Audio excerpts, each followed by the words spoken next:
Баршаңызға сәлем, менің каналыма қош келдіңіздер. Бүгін сіздермен табада пицца әзірлейміз. Алдымен қамырын дайындаймыз. 2 дана жұмыртқа, 4 қасық қаймақ, 4 қасық майонез қосып, барлығын бір келкі масса болғанша жақсылап араластырамыз. Жақсылап араластырып алған соң 9 ас қасық ұн саламыз.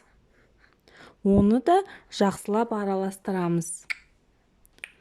Қамырымыз қою қаймақ тәріздес болу керек.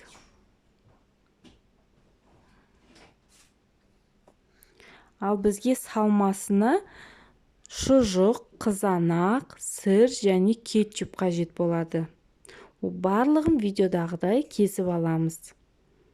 Кейін табаданымызға кішкене май құйып, қызған соң дайын болған қамырымызды құйып,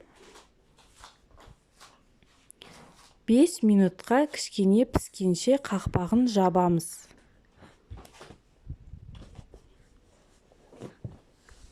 5 минуттан соң қамырдың бетіне кетчуп жағып,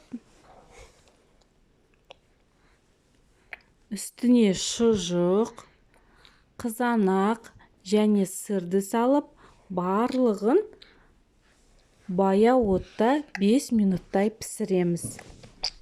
Пицца өте жылдам дайын болады, дәмі де өте керемет. Жасап көруге кеңес беремін. Сіздермен болған салтанат. Видеоны лайк басып, комментарий жазып, каналыма тіркелуді ұмытпаңыздар.